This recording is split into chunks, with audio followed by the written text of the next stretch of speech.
What's up, guys? Welcome back to the Yee podcast. Thank you. You're welcome. My name's Parker Smith, joined by my brother Tyler and Stu and Matt. What in the world is going on in Kentucky right now with this tornado? Have you kept up with this at all, Matt? For those who are listening, Matt is from Kentucky.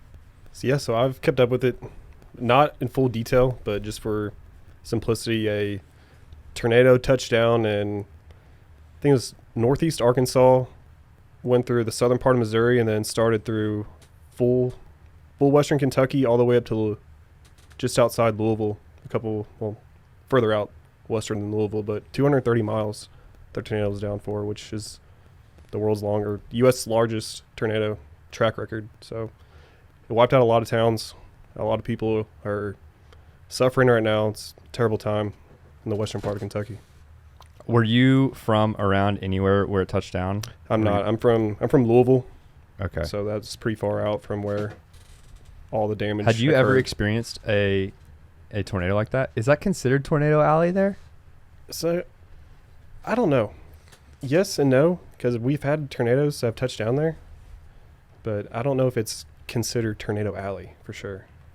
I remember growing up in Dallas, it would be like at least a couple of times a year the sirens would go off and we would like at least prepare to go to a closet or a bathroom or something. I grew up in the country. I don't know about Dallas. Is that where you're from? Anybody else? Tornado? No. Yeah, Dallas is tornado like the story for bottom, I feel like, a Tornado Alley. Oklahoma is like the meat of it. Yeah. And what's the state? I was asking the other day, what's the state above Oklahoma? Kansas. Kansas. Yeah. Kansas, Oklahoma, and then to the east of that. Have y'all ever experienced a tornado? Have you ever been in one? No. I've had to hunker down from just tornado sirens, but that's been the extent. I remember one time at the ranch, Mom had to get a mattress and she like put it on top of her because it was that serious. Mm-hmm. And they were like, literally, go take shelter now. It's on the ground. Yeah. And she like she's at the ranch by herself, I think, and drug a mattress in there and was just laying underneath it. Wow. I do have a tornado story. I was dove hunting down in Harlingen, Texas, which is way down south. And while we were out hunting, it was like storming, and we had bad reception.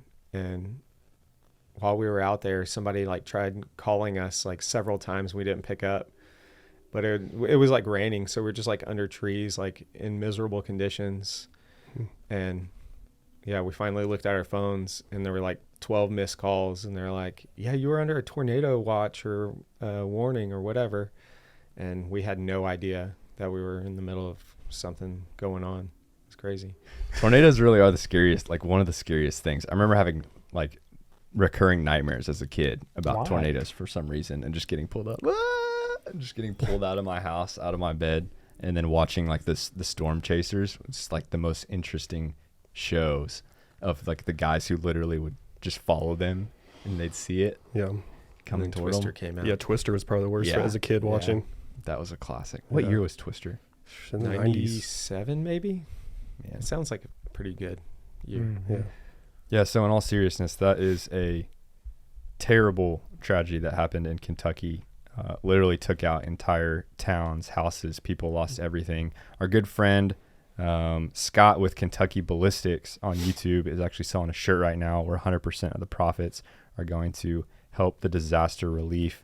I just saw Granger posted that on his Instagram. Maybe we can link that in this video. Yeah. Yeah. Yeah, absolutely. On a lighter note, we went on a hunt this weekend. Everybody on this podcast was there. One thing I did not expect in my lifetime was to wake up to see Matt and Stu in my kitchen at 5:30 in the morning while I am fresh out of bed in my underwear. But there we were. And it was great. You guys left super early from did. your houses. What time did y'all leave to meet us? We woke up around 3. Stu picked me up at It was 4. 4 o'clock, yeah, and we headed on up. That's dedication. That's why I like you guys. You don't mess around. You're like, we're going Nope. hunting, cool. Now, I feel like just firefighters in general, but especially you guys, just like don't have a sleeping schedule. You're like, I could sleep 15 minutes tonight. Yeah, I told And Stu, I was like, man, y'all can come in the morning, but are you sure you want to get up that early? And he's like, I do it all the time. I don't Yeah. really have a sleeping schedule. That's Yeah. right. Stu was like, it literally doesn't matter. I could have 1 hour or 5 Yeah. hours. We function on less. Do you even remember what it's like to have like 9 hours of like continuous sleep, especially Well- having 3 kids? Well, my kids are older, so now it's better. I could say that I did that last night. So, but He's mastered the art of the dad nap. that's right. Yeah. I took a took nap one. I that took one day. that day too. So Saturday morning, Matt and I went. Matt had never been. Had you ever been deer hunting before? No, at this is all? my first time. Did you have any expectations leading up to it? Other than just being out there and hoping to see something, and if I did see something, hopefully not miss the shot. So, Oh, what gun did you have? so I borrowed Stu's father-in-law's. It was a Remington 700 243. Yeah. So Matt and I went on Saturday morning, and it was very cold. It was very windy, and I Oh, we're think- an open blind. We were. Yeah, Yeah. we were in a tripod, low fence, and we were just looking for anything so Matt could get his first deer. And we saw a couple bucks really early in the morning, Yep. but it was too dark to really see what they were, and they were kind of in and out of the trees. And then we saw a yearling buck a little bit later. Did you guys see anything on Saturday morning? Stu and Tyler went in another blind. I feel like we saw 2 yearling bucks and like a couple doe, maybe Yeah. 3 yearling bucks. I don't know. Yeah. It was 3 because one came out first thing in the morning, like across the field. I figured out the feeder issue, I think. Oh, did you? So me and for people listening, me and Stu, like I got there a day early and put 100 pounds of corn into the feeder, and then we woke up that next morning with it all on the ground, all of it. Yeah. And I think my plate was down too low, and the wind got it. I put it in a forum, like a hunting forum, and they're like, "Yeah, it's the wind got you. That happens." Okay. So you can. There's a spinner called like the Eliminator that like when the timer goes off, it like comes down, spins, and then it closes back up. It also keeps like coons and stuff out. Yeah. But I think that was our issue. But yeah, we saw a couple young bucks and 2 doe. What would you have to say to those people who are saying that hunting with corn is cheating? That's how we do it in Texas. I don't think anybody outside of Texas says that, because that's just how we do it. I would say everybody hunts differently. I would say we all have one thing in common, and that's just the camaraderie, getting together, being in the outdoors, Yeah. like putting your phones away and just like enjoying being out on a hunt. Mm-hmm. I think that's the ultimate thing we all have in common. Everybody does things differently. Yeah. I have a lot of respect for those guys up in Michigan and like the upper Midwest, where they'll go, and our buddy Jared will go, and I think they have a lease in like the UP, Upper Peninsula of Michigan, and they'll just like go out in the woods in the winter, and there's just like snow coming down, and they'll get a group of like 5 guys and literally make it like a 4-day like hike / camp, and they'll just like camp out in the woods. They'll like go see the trails and like track the deer, look for signs of them, and then they'll just set up tree stands and then just like hope that they walk by. Oh, wow. That sounds like a really fun experience. Completely to do different that. type of hunting, really interesting. It's a little too much for me, Yeah, I've only It'd be experienced fun, Texas hunting. in but that's blinds. like a commitment, It's definitely Yeah. less accessible time-wise, money-wise. Like, Yeah. which leads to y'all's hunt. yeah, Matt, why don't you? Quickest hunt So the of all afternoon, it was Saturday afternoon. They dropped us off. We dropped off Stu and Tyler, and then Tyler was like, "Hey, heads up, there may be some bucks." It was like 4:15 Yeah. in the afternoon. Texas, it's getting dark at like a little after 6 right And now. feeders go off at 4:30, so we were cutting it really close. Yeah. So Matt and I were walking up, and why don't you tell her, Matt? All right. So yeah, taking off. We're picking up where Parker left off. So we were getting out of the truck, walking up, and it was, how far of a walk do you think it was from the truck to the blind? Probably a good 20 yards. Or no, all the way to the where we shot, 20 yards. All the way to the blind, probably 100 yards. Okay. So it wasn't that far of a walk, and there was a little bend around some trees before you got up to the stand. As we were walking up, Parker, he's like, "Hey, go ahead and just load around in, just in case we see something before we get there." Well, as soon as I was like fumbling in my pockets to load around in, and once I got that bolt clicked, like I look over and I feel Parker's already on the ground, like he's queued up with the binos, just zooming in. He's like, "Be quiet," and right there, it was that yearling that we saw earlier this morning there, and then there was the one I shot at the 9-point. He was a little bit behind the feeder. They were just sitting there, just eating. So I slowly just stopped in my tracks, and I was like hunched over and just inching my way down. And that yearling, he caught on to us, and he was already trying to alert the bigger one that, you know, we were there. And the young one took off, and then left was at 9 point. And once I finally got down to the prone, like, it was a standoff. Like, he just looked at us and slowly would just inch up and just trying to figure us out. Like, he knew we were there, but he just couldn't figure it out. And he just slowly started inching up. And me and Parker were just sitting there like, oh gosh, when's this going to happen? So it felt like forever. But in reality, I mean, it was only like maybe 5 minutes that we were down there and prone supported for the first deer. He just keeps coming up. He took off to the trees, and then Parker was like, hey! And he came back, kind of started creeping back, and finally, you know, he gave us a shot that we needed. And it was now or never, because that feeder was going to go off any minute there, because we were pushing 430. And I took the shot, and he didn't jump, or there's no blood trail. And I was like, what if I miss this shot? Like, this couldn't have been any perfect, the way where he was at and how close he walked up to us. And, you know, the rest is history. Like, we got up. Parker asked me, he was like, how do you feel about that shot? It's like, it felt pretty good. So we went off and kind of tracked him down where we thought he walked out to, and we found him in a big old pile of cedar trees out there. I turned my shoulder, and there he was, just sitting there. So it was the way it turned out, being prone supported, and how Parker was just sitting there right next to me with his binos, and kind of felt like sniperish, like we were out there just on the. We heard the shot. They dropped us off. We were just getting, like, Stu put his backpack down. We put, like, our binoculars up, and we hear a shot that was close. I was like, man, that was close. I think that was them. And Stu was like, surely not. Yeah. Stu texted him, and Matt said, got him. And we were joking. We were like, that's Parker's favorite hunt ever. Like, that's Parker kind of hunt. That's what I said. Shoot, leave. Literally, as I was walking up, I was like, man, honestly, I love walking up right before the feeder goes off. But yeah, I turned the corner. I was like, there might be something there early, but usually there's nothing there that early in the day. And I just see this brown body, and I was like, oh man. So I just got on the ground immediately, and then Matt was behind me, behind the other tree, and he got on the ground, like crawled over next to me. So we're just like both on the ground, and this buck was just walking straight at us. And I was like, that's the one, you can take him. But we were just waiting on him to turn broadside. And he literally, like Matt said, was just for like 3 straight minutes just slowly inching toward us. It was insane. He probably got within like 50 yards or 40 yards of us. And that is officially the biggest buck we've ever shot on that part of the property. Is it? Wow. How'd you feel afterwards? Like, did you get like the shakes? And like, yeah, Did you get more nervous right before the shot than you thought you would, or about the same? I had so long to focus in on, because how. Yeah, I was going to ask you. There's a thing called buck fever. And Did Matt, you experience it? It's interesting too, because Matt I was a military guy, so it's like not a big deal to him to like have like a weapon in his hands and something in his crosshairs. I definitely did. So I'm like, I had him down the sights the whole time. So like, at first, when I first caught him in my sight, I was pretty nervous. Like, I was like, Were you nervous for it? Yeah, it was great. I was nervous too. I felt like I was shaking on the inside, but the longer, like, I was just zoning out and just forgetting about everything else other than just making sure I had my shot placement where I need it and just pull the trigger. Like, I felt really calm leading up to making the shot. You didn't have time to think.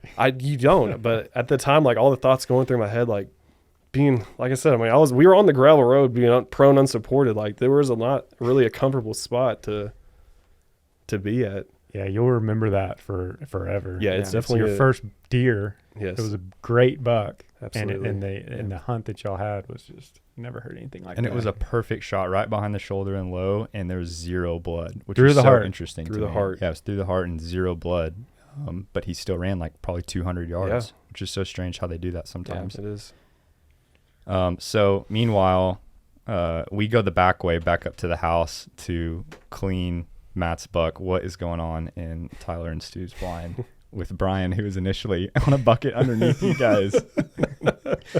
Yeah, so Brian came in halfway through the day, and then he joined us for the afternoon hunt. So we had, well, initially we got into the stand, and I think we all got confused on how the afternoon hunt was going to go with us 3, because Brian initially set up on the bucket underneath our deer stand or the blind.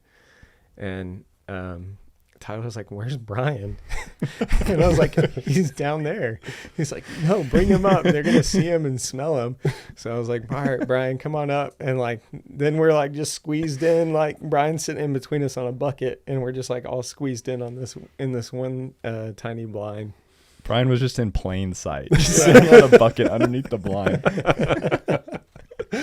I'm glad he came up because all he had was a hoodie, so it would have been cold out there. But yeah, so we got settled in, and then we heard their shot, and so I texted Matt, and I was like, or he texted me. He said, "Got him," and I was like, "Prove it." And he sent, I guess since you had crappy service, it came through again, and it was like, "Got him." And I was like, "You're like, they're messing with us. They got to be messing with us." I was like, "Pics or it didn't happen." And so then I text Parker. And right when I text Parker, Matt's picture went through of his buck. And, you know, we were all super stoked for Matt getting his first deer out there, and especially for how big it was, too, for his first buck. We had no idea of the fiasco that they went through for his. Then, you know, we're just sitting around waiting. There's probably three yearlings. You said, should we go help him clean? Yeah. Well, there was some. I was like, no, man. I got a good feeling about this hunt. Yeah, there was a couple of doe out there with one yearling buck, and then a bigger yearling buck came out, and then another maybe like 2-year-old, 3-year-old buck came out. Mm-hmm. And we were waiting for a specific buck. I want you to talk about the buck that we had, I guess. Yeah, well, there was a buck on there that I've watched since he was a yearling, and he's 7.5 now, and he's chasing around a lot of the does, and we have another buck on the property that we want him to do the breeding. So this guy was a perfect buck for us to get, and a beautiful deer. And so we put Stu on him, and I was sitting on the right, Stu was on the left, and it was getting like prime time. It was probably like 5:15. Yeah, it was. We maybe had, I don't know, 20, 30 minutes of daylight left. Yeah, and there was a lot of activity. And I saw something to my right, and I just had a feeling that it was him. I saw the big body and knew it was a mature deer, and we don't have too many out there right now. And so he crossed under the barbed wire fence. And I think I said something like, "I think that's him." And then when he walked out, I said, "That's him." Yeah, and then I started shaking because, you know, I was just anticipating it. Like, I didn't think it was going to happen. I didn't think he was going to show because he didn't show in the morning. So, yeah, he said, "Yeah, that's him." So, like, I immediately grabbed my rifle, get ready. So it's coming from right to left, and it crosses this field to the feeder, which is on our left. So I have one window here, then some blind in front of me, then the front window. So I'm like squeezing, trying to get my rifle because I got Brian to my right here. And the deer keeps coming across, and he gets in a pretty good position, but he kept walking. And so he kept walking. So I had to switch to the other window. And in switching to the other... Before that, though, you were putting your gun out. Yeah. And in doing so, the feeder is only it's pretty close. So the other deer, there's 3 or 4 deer at the feeder. They saw you. And so I was looking at those deer. You were looking at the buck you're about to shoot. Because I wanted to stop you if they were looking at you, which they were. They were looking at us and then the buck. And so I was like, stop. And you're like, no, not the buck. Don't shoot. And I was like, no, it's the buck. Just don't, because they're looking. Yeah. And then continue. It was like that for a while. I would I had the gun out, and then I was going to reposition it, and he's like, wait. So I'd wait, and I'm frozen, holding this rifle out in front of me, and he's like, okay, go. And I'm watching this buck, and I would have to stop because he's looking at me, and then I would go again, and he's like, wait. So I'd have to stop again. So, and in doing all that, we had ammo, our phones on the top there, on the little shelf in there. And I guess in moving my gun out of the window, my phone fell off that shelf and it made this huge ruckus. And like all the little yearlings and doe, they ran off, and the 7.5-year-old deer, he ran off for a little bit. Brian got some really great video of this. He ran off, and then he stopped, and he turned broadside, and he just stared at us. And by that point, I already had the gun back out in the right window. And Tyler's like, take your time. And I think I waited maybe like 4 seconds before I pulled the trigger because I did not want him to move and figure us out. So, I'm pretty sure I got a long shot on him. Yeah. And yeah, he ran maybe, I don't know, 50 yards or so and dropped. And we all kind of celebrated in there.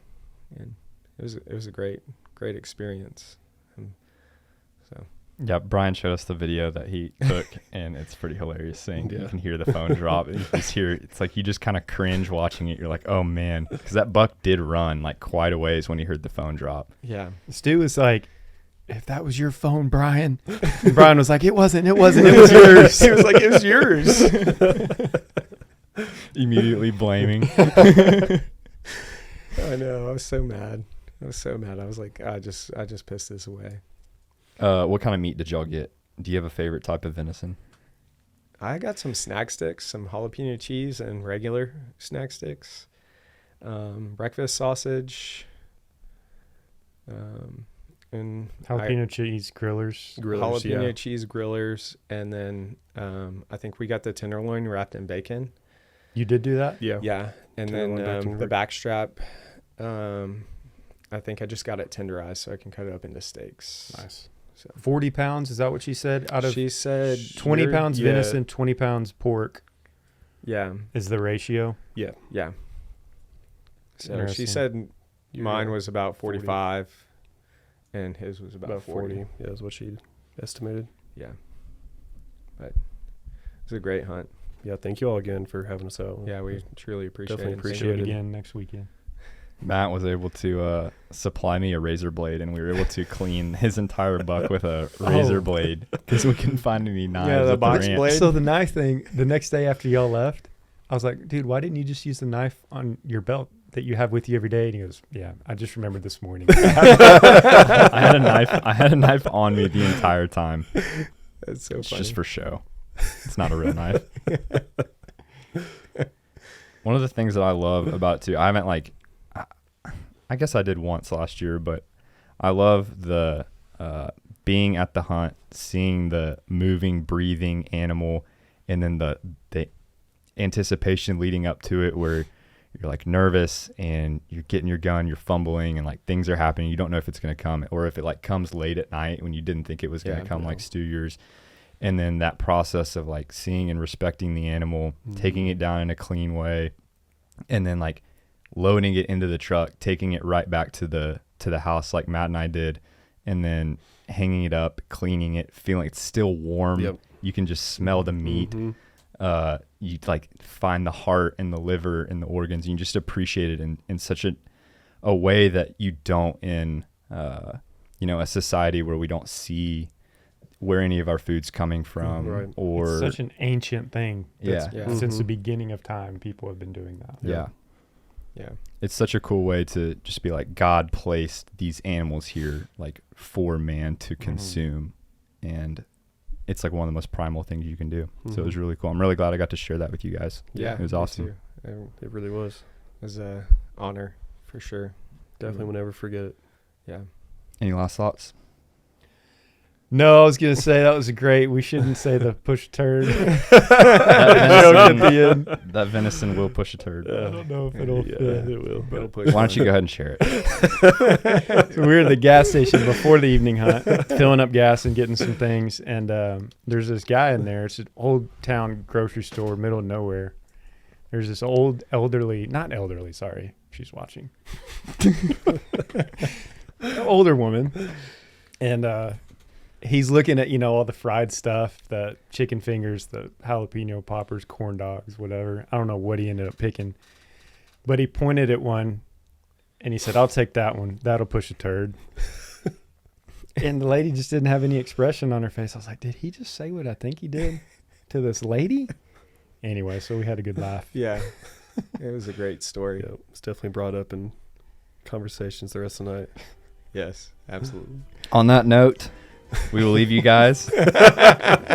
Thank you for listening to the podcast. We'll see you next week. See you guys. Bye.